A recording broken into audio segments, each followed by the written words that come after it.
Good morning. Morning. Good morning. Last week we talked a little bit about our lives, and then we said this week we'd save some of our moments of grace that have taken place over our time together. And then we'll probably have time at the end for questions and answers. If you have any questions for us, we'll be happy to try to answer what we can answer. I think we're going to begin with a story about Rachel, who's our youngest daughter. And this happened, just to give you a time sequence, and I'll let Sue speak to it. This happened when we first went to seminary. Rachel was 6 months old when we went to seminary. We packed everything up out of Texas, drove up to Wisconsin, and began studies. So with that, here is Rachel's story. So I'll do even a little bit more background. So we had moved in, yes, we moved to seminary. My parents had helped us move. Katie was about 2.5 years old. Rachel was 6 months. My dad had worked for National Cash Register, his first job out of high school, and that's the only job he ever had. And so at about 52, he retired. And they moved into a mobile home, camping trailer mobile home. And they would go to different churches and different campsites and do remodeling sort of stuff. And so they were free. They helped us move. That's a recurring theme in our house. My dad coming to help us move. He helped us move here too. So they came up, and my parents, I told you last week, they're Southern Baptists, so of course they contacted Baptist churches in the area around Oconomowoc, Wisconsin, where we were going to seminary, to see if there was some sort of remodeling project that they could do there. And almost a full year went by before they heard from a church. And I tell you that because the second year, I guess, that we were in seminary, that summer we went back to Texas. And by that point, Rachel was walking. And Sort of. And she had started like scooting, holding on to things at about 6 months. But she was at least a year old before she walked on her own. And when she walked, she waddled like a pregnant woman. Her back was very arched and her little tummy pushed out, and she had this little side-to-side waddle. And most people said, "Oh, she's such a cute little girl. She just walks so cute, blah, blah, blah." We went home to my grandmother's house, visited with her, and she said, "There's something not right in that walk. There's something wrong." And she kept looking at things, and she said, "Sue, I think one of her legs is longer than the other." And so she just kept going on and on about this, and I said, "Okay, Mama, when I get back to back to Wisconsin to her doctor, I will take her in." I didn't think anything was wrong. But to placate my grandmother, I told her I would do it. I took her to the doctor. I told him what my grandmother had said, and he sent her down for x-rays. The pediatrician got the x-rays back. He popped them up on the little light, the thingy, good Texas term, the x-ray box. Says, "Yep, there's a problem," yanked it down, and that was the end of the conversation for him. Basically what he told me is, "I'm referring you to an orthopedist." And he would not say more, wouldn't respond to any questions. He just said, "I'm referring you on." So we went to an orthopedic specialist at Children's in Wisconsin, and she was diagnosed with bilateral hip dysplasia, which means neither of her legs were in the hip socket. She had been born cesarean because she was, from the womb, a stubborn child. And she refused to turn. And so she sat in a narrow part of the womb, I guess, and the legs didn't seat properly into the leg sockets. And normally you catch that once the baby is born. They take them out, they push their little legs up, frog them, bend them down, and they are basically looking for, at least I've been told, asymmetry. Well, both of her legs were displaced. And so it wasn't asymmetrical. It looked the same. And that maybe they thought it was stiffness, I don't know, but they didn't catch it. So she basically walked for 6 months with neither leg in the hip socket. And the body is fascinating enough that it was building a shelf. You know, her bone structure was building this shelf above her hip socket to hold it in place. We called Rachel our zero tolerance baby because she was always so serious. And when she fell, you know, she was frustrated, she would cry. And I don't know now whether that was pain or whether it was intolerance. I don't know. But so we began a process to have her legs repaired. You want to jump in at this point, or you? No, go ahead. I'll keep going. So we went to Children's Hospital. What a blessing, because to a person, everybody recommended the same doctor. His name was Dr. John Thomas. And he did a great job. But what it entailed for Rachel was 13 days in traction at 18 months old. And what that looks like is being strapped to a bed, flat of your back, with your legs up in the air, being tugged on by weights. And this was in seminary. Eric is just starting his second year of seminary when all of this happens. And people said, what can we do? And I would say, come visit. Because we were stuck in the hospital for 13 days. And she was amazingly resilient with that, you know. So we had friends from seminary that had kids that were the same ages as ours. And here's the reason why I told the story about my parents, was because the week before she had surgery, my parents landed in maybe, 10 miles from us at a church doing some reconstruction stuff. So while I'm in the hospital with Rachel and Eric is attending classes, my parents are taking care of our 2.5-year-old. And people would come and visit. I had one friend that had 2 kids that were very close in age to my 2. Every day for those 13 days that we were in the hospital, she was there with her kids to see us. Again, a huge, huge blessing, because we had been in San Antonio at that point. Before we left for seminary, we'd lived there for 8 years? And would not have had nearly the support that we had from the seminary community that supported us. At one point, I kept track of how many visitors we had and how many visits there were, and I'm pretty sure it was over 50. It was just huge. So 13 days in traction, a surgery. They had thought maybe they would be able to do both hips at the same time. They weren't able to, so they got in and did one hip. She went home from the hospital a day or 2 later, came back 2 weeks later, we did another hip. She was in what they call a spica cast, which is a cast that starts at the chest and ends at the toes, with a bar between the legs at about the knee, a little hole so that you could do diapering sort of things. She was 18 months old. Thank God she was a very small child. She weighed about 18 pounds at that point, and her worst cast weighed another 9 pounds. So another blessing of my dad being there.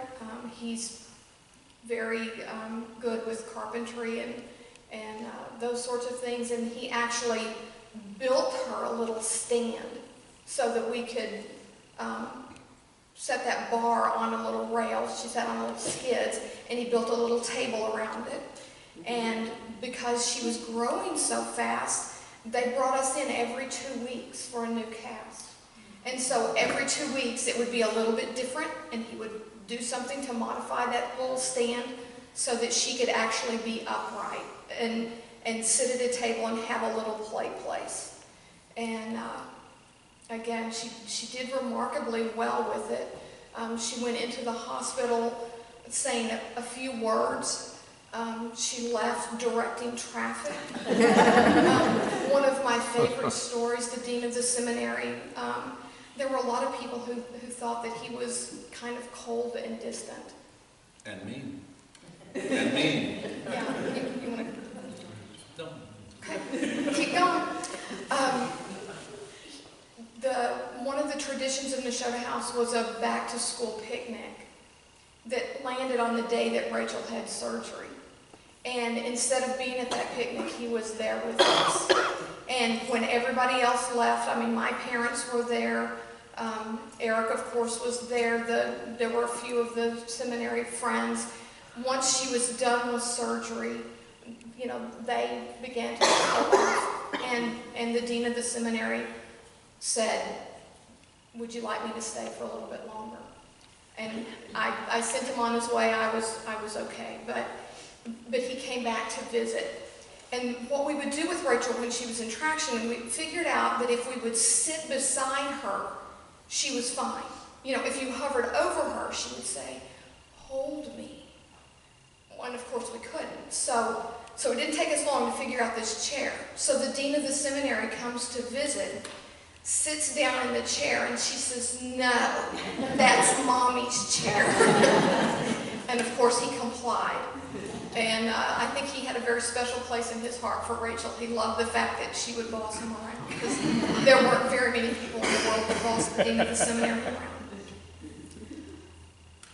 So my only follow-up to all that is that I was walking across the grounds at Nashotah House one afternoon with our other daughter, Katie, while Rachel is still in recovery. She may have still been in the hospital, I don't remember. So here am I, set up shop in one of the nicest or best seminaries in the land, second year student, so you know I pretty much know everything now. And my now 3-year-old daughter turns to me as we're walking through the woods, and she says, "Daddy, did God build Rachel wrong?" And I said, "Katie, look, there's a squirrel over there. It's going on." Some questions you just don't want to deal with at the time that they're asked.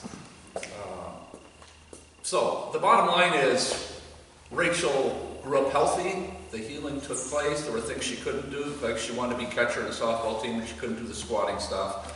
But she learned how to ski in the Austrian Alps, and she's healthy now, and so, you know, God really does draw straight with crooked lines. Had that been diagnosed right before I went to seminary, not when she was born, but later on when it was diagnosed, I couldn't have gone to seminary, because I couldn't have given up my job, because I couldn't have lost the health care, because the health care would have had to pay for and so I wouldn't be here today. So God's timing is sometimes, why did this happen? But God's timing works things pretty good for us. How did you answer your question, your daughter's question? The squirrel. The squirrel. That's still the way I answer questions. If you ask me a question, I don't know the answer, we'll look for squirrels. What's next? The car. The car. Okay, so we're at seminary, and we're driving. There's 6 of us, 4 or 6 of us going in a convoy of 2 or 3 cars. I don't remember which now. But the guys are all students, and the wives are all wives, and so they're not students. And we're going from southern Wisconsin up to the Twin Cities, because the Mall of Americas is in the Twin Cities. So the ladies are all going to go shopping at the Mall of Americas, and the guys are all going to go to this place called Loon Theological Bookseller, which is an old converted Swedish covenant church that became nothing but used theological books. It was like a candy store for us seminarians. And we're driving along, we're halfway there on the interstate. I'm looking at Greek or something, doing some sort of study for school, and Sue's driving along, and there's a series of 2 semi-trucks that are in the slow lane. And we pull out into the fast lane, and Sue's starting to pass the first semi-truck, and that's when the first semi-truck decided he was going to pass the other semi-truck, and didn't know that we were there. And so Sue swerved a little bit because you don't want to get run over by a semi, and when she did, she hit the loose gravel, which made us skid, and then we kind of went this way, facing the ditch, and then all of a sudden the car spun around this way, and I remember seeing the semi wheels coming right at us, and I thought, this is it. This is what I wonder how much this is going to hurt, because, I mean, there was no way we were going to miss that. And all of a sudden, the car just shot sideways and ended up over in the, well, kind of half in the passing lane and half in the shoulder, if you call that, on an interstate. And we came to a complete stop. And of course, the semi never stopped. He kept going. I don't think he ever knew that we were there. Great drive. Yeah, we're still alive. And, you know, we composed ourselves, and, you know, the tires weren't flat, so we drove on and we got to where we were going. Well, in the midst of that event taking place, right before that, of course, like I said, I'm studying my theology or whatever it is, and Katie, the same one with the did God build Rachel wrong, then says, Daddy, what color are angels? And I had forgotten that question because, you know, the car nearly got run over by a semi-truck and we almost died. And then we finally get to the Twin Cities, and we got out of the car and we looked at our tires when we had time because we didn't want to do it on the interstate. And the skid marks on the sidewalls were almost to the rim. And all that would have had to happen, I think, is for that rim to have contacted the pavement, and we would have started just tumbling over and over and over. And we were in a little Ford Aspire. We would not have done well had that thing started tumbling. And so we get in the elevator, we're headed up because we're going to spend the night there. I mean, this is Luke Theological Bookseller. We're going to spend some time in the theology department. And we're in the elevator going up, and that's when I remembered the question that Katie asked. I said, Katie, why did you ask that question? And she really didn't remember asking the question. So the question I have is, did she see an angel? Yep. And is that what took the car out from underneath the semi-truck? And is that why we didn't flip over and go tumbling? And is that why we're still alive and sitting here with you this morning? I don't know. Squirrel. From the time that we pulled over and got everything, realized the car was okay and we could drive on into Minneapolis, I don't think we hardly said a word to each other. We got in the elevator to go up, and I looked at Eric and I said, God must really want you to be a priest. Because I don't know why we didn't roll that day. It was a crazy, crazy thing. And to this day, we do not dawdle when we pass a semi. We pull up, when it's clear to go, we hit the gas, and if the speed limit's 7, we may be doing 85, but we're getting around that thing as fast as we can. Yeah, and we're not starting until it's clear to go all the way. I will say about that too. So the guys went to whatever that bookstore was, and the ladies went to the Mall of America. And we shopped, the ladies and the girls, my daughters. We shopped and we shopped and we shopped. And then we left and we met the guys at the bookstore. And they were still at it. We outshopped the ladies. They did. Deciding to become a chaplain, yeah. I tried a number of times. I had previous Air Force experience. We talked about that last week. I was enlisted for a number of years. And I really wanted to go back into the Air Force as a chaplain. And I tried a number of times. And each time the door was shut. And this was going through seminary, because if you become a chaplain candidate in seminary, the Air Force will pick up some of your tuition. And if you're going to do it, you might as well do it while you're in seminary, because the Air Force will pick up some of your tuition. And they kept saying no to me because I am blind as a bat. I have what I guess the closest I've ever heard is 20/1600. I wear contact lenses, and I'm either plus or minus. I forget which one is to see far away, but it's a 14. So anybody that's wearing contact lenses and you think you're blind because you wear a 4, I have a 14 in this right eye. So I tried 3 times, struck out. No, no, no, and so I let it go. And then I graduated seminary. I'm at my first place down in Texas, and I had a friend who was in seminary with me, a classmate, and he was just brought into the Navy as a chaplain. He said, Eric, you got to contact them again. They are crying for, get this, Protestant liturgical infant baptizers as chaplains. Well, that's an Episcopalian priest. A Protestant liturgical, and infant baptizer. So I thought, okay, I'll try one more time, and I contacted headquarters Manning for the Air Force down in Randolph Air Force Base in Texas, and they said, let me get back to you. And they walked across the street to the Manning office for the Air Force personnel to see about waivers. In the Air Force, if they got to say no, there's always a waiver to no. I don't know if it's the same in the Navy or not, but in the Air Force, there's always no, but there's always a waiver to a no. And they went across, and they went to the Manning people, and sure enough, they got, well, yes, we can give you a waiver if you need to get him on active duty, because the needs of the Air Force come first.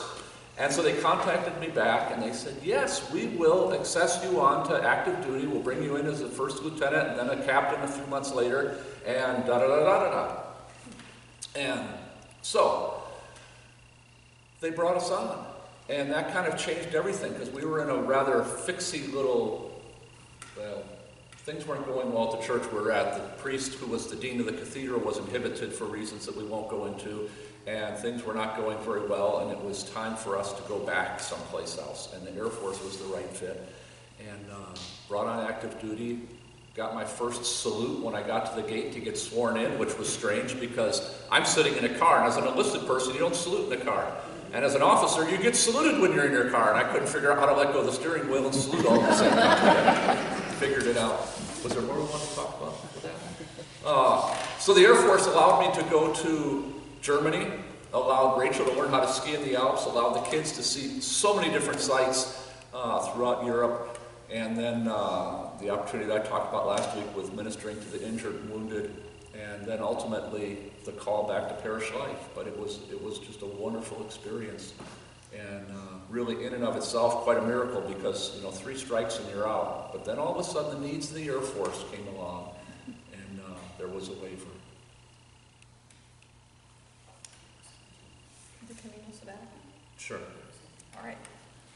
So when you're an Episcopal priest and you have been at a place for generally 5 years, you get a sabbatical. Until we moved to De Pere, Wisconsin, we had never been in a place for 5 years. So Eric had never had a sabbatical.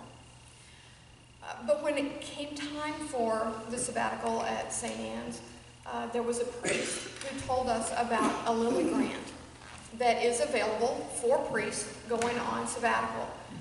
It's a lengthy process to apply for the grant. It's almost a year in the making, and you have to write out a list of, your sabbatical has to be like a theme, and you need to explain what you're going to do and what you're hoping to get out of it and that sort of thing. And so, but we'd had a priest in the diocese who had actually benefited from that, and so he sort of walked Eric through applying for a sabbatical or applying for the Lilly grant, and he was able to actually successfully do that. And what that basically allowed us to do was walk the Camino de Santiago, which is a medieval pilgrimage from the border of France and Spain all the way across northern Spain to Santiago, which is the place where the relics of St. James are believed to be. The beautiful thing about the Lilly grant is they paid for everything. We listed all of the clothing that we would need, the backpacks, our passports had expired, they paid for the passports, we needed a place for the dogs to stay, they paid for that. They even covered the supply priest for the time that Eric was gone on sabbatical. And so that freed us up for 6 weeks to walk the Camino. And we did that with our daughter Rachel, who had the surgeries. So again, another wonderful blessing that was, don't let anybody tell you that a Camino, a walk like that, is a vacation. It's not. It's a pilgrimage. It's hard work, and it was fantastic. And we're going to do it again in June because it got into our blood, and we don't want to give that up. What do you want to say about that? I'm not sure. The Lilly grant was quite a blessing. In fact, the person who guided me through writing the grant said, ask for everything, because they will give you as much as you ask for up to a certain amount. If they're going to award it, they will award the entire project that you write up. And I was just amazed. And I forget what the final number was. I want to say it was either $38,000 or $43,000 that they gave to us to use for this adventure. And as Sue said, it paid for everything from taking care of the dog to taking care of the fill-in priest to every aspect of our journey. In addition to doing the Camino, I also then got to go to school at Veritatis, which was almost a week-long schooling that I think Debbie Evans is going to learn about Labyrinth, to get experience, to learn about it, and to learn how to train people to experience the Labyrinth. So I got to do that as well as part of the sabbatical and part of the grant that I received. What other stories do we have? Well, I mean, his theme for his sabbatical was actually built around the Sabbath. How do you rest? And so along the Camino, we intentionally built in, 7 rest days? 6. 6. And what we decided was rest is hard, and it's not very fun. And it's harder than we realized to actually slow down, to actually stop. I mean, the Camino was its own sort of rest in some ways, a rest of the mind, because you got up, you had one thing to do. You got up in the morning, you walked to your next destination. And that's very relaxing on the mind, but to actually come to a full stop and just sit and rest was not easy.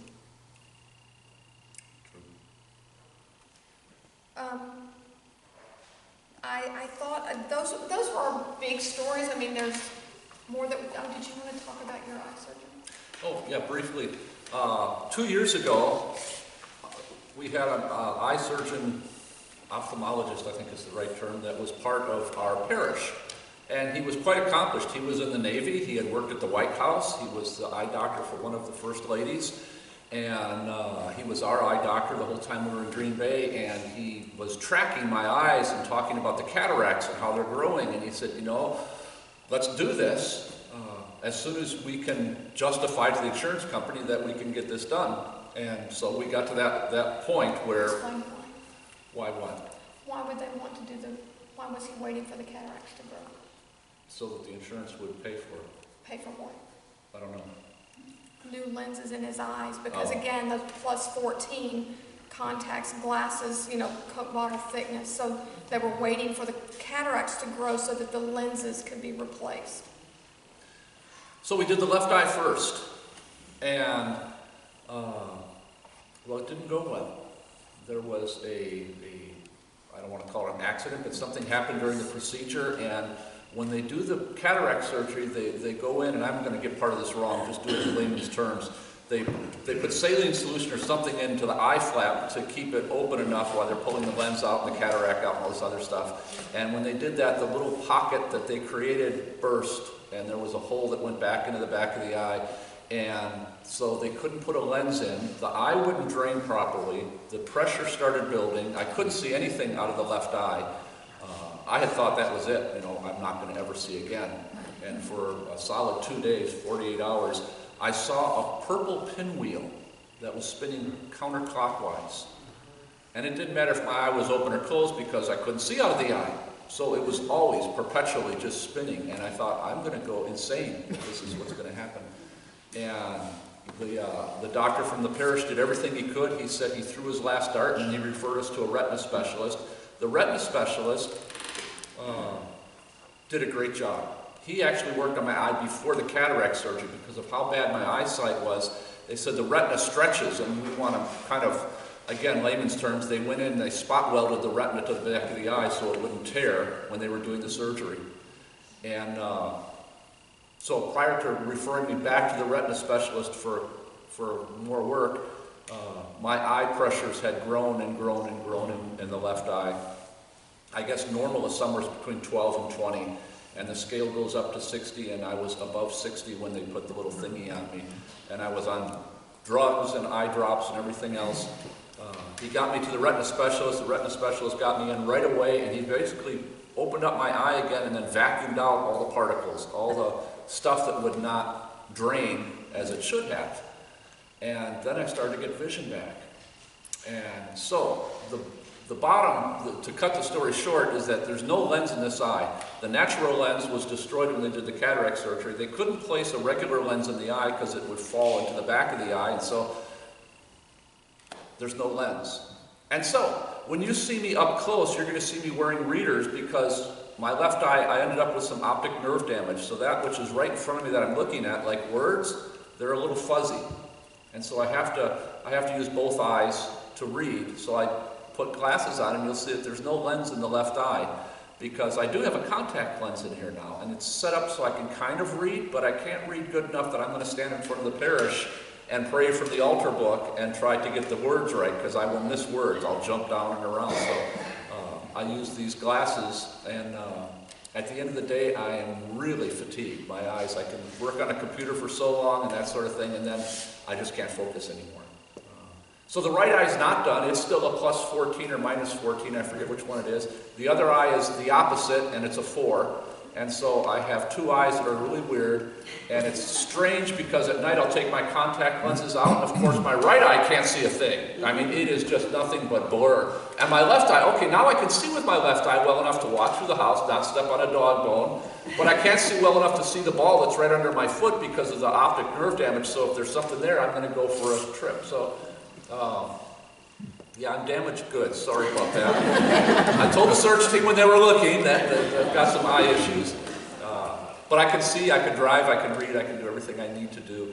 It's just, by the end of the day, my eyes are pretty well tired out. So in 2016, we spent 6 weeks walking the Camino. In 2017, we spent the same 6 weeks trying to figure out what was going on with his eyes. The Camino was a much better option. When the retina specialist cleaned out my eye, he was concerned whether or not he'd have to put an air bubble into the eye to keep it stabilized. And fortunately, he didn't have to do that, because guess what happened the next day? I got a kidney stone. I've never been in the hospital in my life except for Rachel. And all of a sudden I've gone in, I've had retina surgery, or I've had cataract surgery, that didn't work. I go back in for the retina surgery, that takes care of it. Now I go in for kidney stone. Green Bay has 4 hospitals. In a week and a half, I was in all 3 of the 4. In one of the emergency rooms, I had a CAT scan and all this other stuff. That wasn't a fun summer. So we need to wrap up so we can ask questions. Okay, so I just wanted to kind of end with a little bit of getting situated here in Southport. We're slowly finding our way around. I want you to know that I'm an extrovert. Eric is not, but I am, and I'm not working right now, and I'm at home, and some days I'm going crazy. So if you have yard work you need done, painting you need done? Only if you stay and help me. I can do all of that stuff at home alone, and it's not fun. Eric's parents are moving in on Friday, so things are going to get a little bit more interesting. I'll have a little bit more company. Just so that you kind of understand that, in our 30-some years of married life, we have never, I don't think, been with Eric's parents more than 2 weeks at a time. So it's a little bit. That'll change. It's a little bit of a change. We have an upstairs and they can't do stairs, so we'll be all right. I'm guessing that some of you are wondering what my involvement will be in the church, and the answer to that right now is I don't know. My typical way of doing things is to sit back and watch for a year, because I need to see what you're doing, and I need to find out what God is asking me to do. Because it's not just, oh, we have a spot, so you could do this. No, I have a calling like you guys do. And if I step into a role that's not my calling, not what God's asking me to do, then you're not doing something. Somebody's being robbed of a blessing. So my job is to figure out what it is that God's asking me to do here. And once I find that out, then I'll step in. But I want to sit back and watch for a while and just see how things go and find where my place is. I do plan to work at some point. I don't know what that is. I'm trusting that God will figure that out for me. I told my story last week about the right job at the right time, and that ended up being Gap for 4 years. And so I'm going, okay, God, we'll see where this lands me. And then the next thing is that we're getting ready in June to do the Camino again. We'll be gone for a month. This time around, Rachel will go with us, and her husband will make that journey with us. And so we're really excited about that. And if you want to know more about the Camino, then we can pull out the slideshow. TJ gave him a slideshow. Didn't you have a slideshow when you came back? At least I know you gave a briefing on it. You gave it to TJ. Yeah, I did build that on it and showed some pictures and Yeah. the map of where we like. It's a prerequisite to being a priest at St. Philip's is you have to have somehow planned or done or going to do the Camino. It's good for priests to do that. So, are there questions that you have for us? How many did you have in your group for that pilgrimage? How many persons were in? I assume it was a group. No.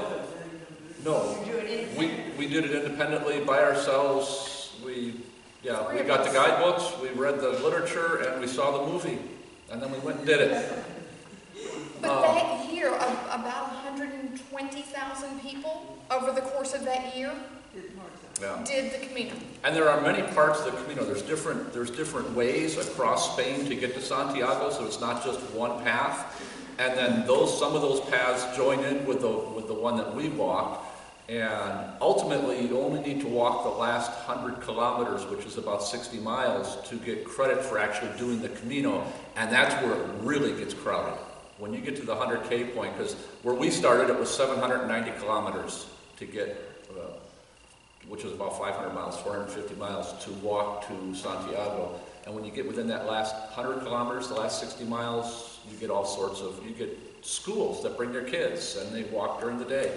A lot of people. So when you hear 100,000 people walked it, yeah, not everybody started 790 kilometers back.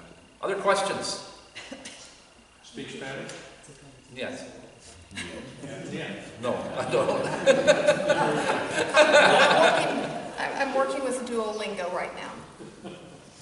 We got by the first time. It was an adventure. Sue kept ordering this orange drink of some sort or other. And at one point in time, she was using the same word. She kept getting the same orange drink. And we got to this one place where the guy said, the guy said, he got kind of mad at her and said, no, you can't have a spider. And evidently the word for orange and spider is very close in Spanish. And there was a little emphasis on the wrong syllable. And so, other questions? Great wine country across the north. The Rioja? Yeah. And you get a pilgrim's meal in the evening, and it costs somewhere between 10 and 13 euro, which is about 10 or $13.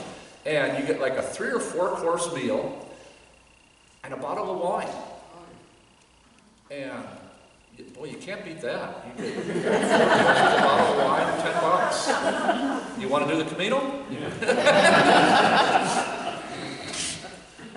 Any other questions? I want to finish with one thing, but I want to give you a chance to ask any further things. We got a few minutes yet.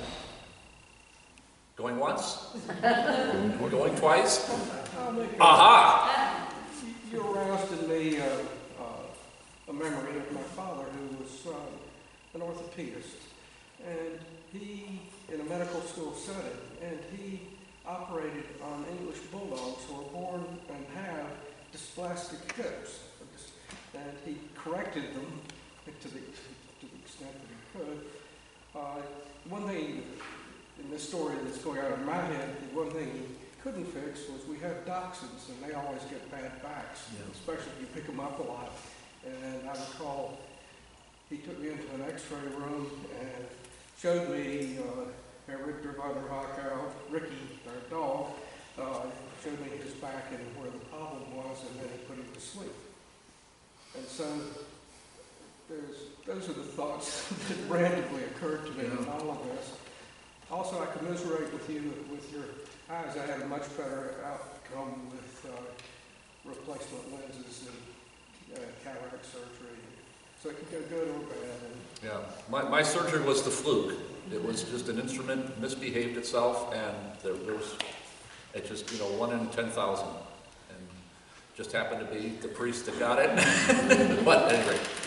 Okay, well, one thing I want to close with is we watch a lot of BBC kind of shows, the English set crime shows or drama shows or what have you, and one of them we were watching was based back in like the 1700s. And there was a courtship that was taking place between a guy and a gal. And then once they got married, the whole relationship changed. And the guy becomes somewhat of an ogre. I mean, he doesn't treat the woman the way that he was treating her when they were dating, and then they got married. And I know the choir's coming in, so I'll cut this somewhat short. And I guess that's the way marriages worked a little bit back in those days. And the guy became an ogre within the relationship, and everything was centered around a male-dominant world and the king of the house, or whatever the term was. Last week, I think it was Fraser Crane, I'm not sure, because I'm still learning these, but I think he asked, what is my vision for St. Philip's? And I said, well, I'll talk about that next week, because that's one of the grace moments. And I kind of relate our relationship as priest and parish as a marriage. And we went through the courtship. We went through the let's see if we like movies together. Let's go out and have dinner together. Let's talk a little bit together. Let's go for walks together. And then we decided, let's get married. And here am I, and here are you, and we're here together. And think back to when you got married, if you're married, if you were married. Think back to that courtship time, and then you got married, and what was your vision for your marriage? And I suspect that your vision for your marriage and where you are in your marriage were two different things, and where you got to in your marriage. I don't know how to define a successful marriage before you get into the marriage. I mean, do you base it upon income? Does that make your marriage successful? What about number of kids you have? What about the education you get? What about the kind of cars that you drive? What about where you live? How do you define what makes a good marriage? How do you look back on a marriage and figure out if it's a good marriage? How do you figure out if you've done something right together? And I would suggest to you, it's got nothing to do with cars or income or homes or any of that stuff. At the end of the day, it's about relationship and it's about love. How is your love together now as compared to what it was when you came together? And I think that's kind of what our vision is, if you want to use that word, for how we're going to walk together. We are married together. We are priest and parish. And our journey together isn't going to be about static things, cars, numbers, that sort of thing. It's going to be about how do we learn how to love each other better? How do we learn how to open ourselves up to the community around us? How do we learn how to use the gifts and talents that God's placed in each of us uniquely to be able to reach out and touch the person next to us? As Father TJ said in his sermon this morning, how do we learn how to give and love, even if we don't really like them? How do we do that? And we need to learn how to do that, not just with one another as we're sitting here in this room, but with one another who's yet to come to this room. To those who are in the community around us, our neighbors, and those who are yet to move to Southport, yet to even experience St. Philip's. Our relationship will be told by the amount of love that we have for one another and how we're able to express that love. Not about cars, not about buildings, not about numbers, not about any of that stuff. It's going to be about how we are able to love. And so, if I have a vision for St. Philip's, it's this, that we learn and continue to learn and never stop learning how to love one another more and more deeply, and how to open ourselves up and become vulnerable enough to each other to receive love from those next to us. Those sitting next to us in the pew, and those who we sit next to in a restaurant or walk next to on the shore or on the beach, that we would be known as the place where you can be loved and you're free to love. So, I don't know if that's the kind of vision you were thinking about, 1 year, 5 year, 10-year vision kind of thing. It's a little more practical. It's about simply walking in the love that Jesus gives us and learning how to give that love away. Jesus said, love one another as I have loved you. And we know how he loved us. So we need to learn how to love one another that way. Any other questions? Comments? I think we just heard today's sermon. Twice. We'll hear it again a little bit better said. All right, thank you everybody.